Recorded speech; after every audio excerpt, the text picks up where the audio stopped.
Thanks for speaking with Moment Magazine. So the first question is, your work is deeply expressive and conceptual. What kind of identity or emotion do you hope your jewelry communicates? Well, my pieces are about the awakening of the feminist self awareness. They challenge traditional aesthetics and social expectations. I try to express both my sensitive and strengthened as a woman and also reflect my belief in self expression and rebellion. There is something radical about designing pieces that don't try to please, but instead provoke reflection, especially when they are so close to the body. Have you ever created a piece that helped you process a personal memory or emotion? Yeah, definitely. There was a time when I struggled with severe menstrual pain, and I began to resent my uterus. I saw it as a source of my vulnerability, something I wished I could remove. But during one project, I reimaged the uterus as a dragonfly, an insect that rises from underwater darkness into the air. It's light, transparent, yet no fragile.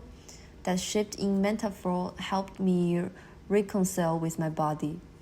It was no longer something to resist, but a source of transformation and power.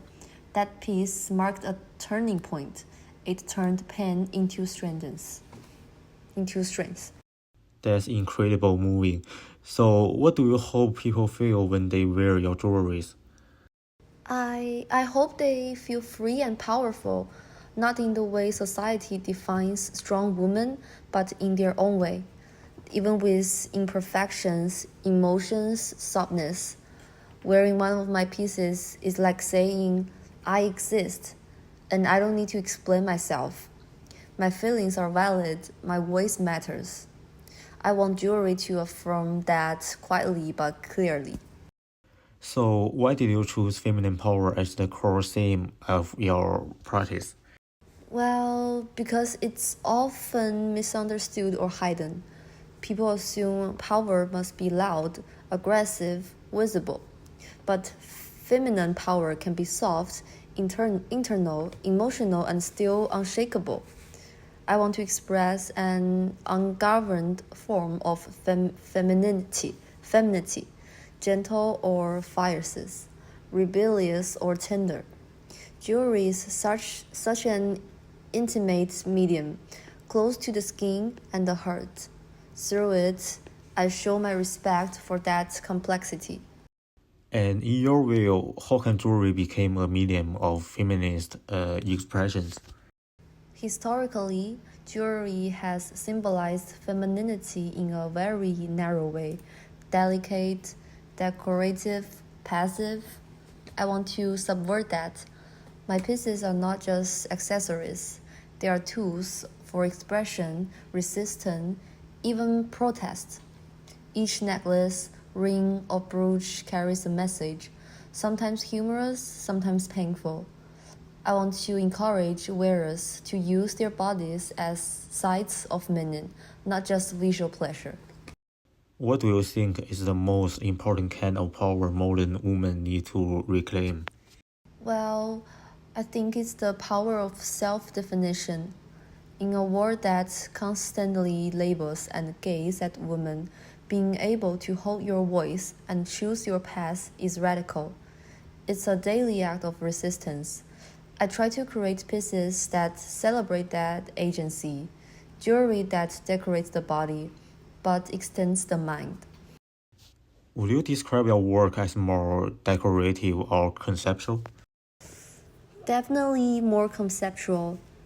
I don't design to please the eye, I design to provoke. Jewelry, for me, is a storytelling medium. I want to each piece to pose a question or stir a feeling. It should do more than just sit pretty. Sometimes it makes people uncomfortable.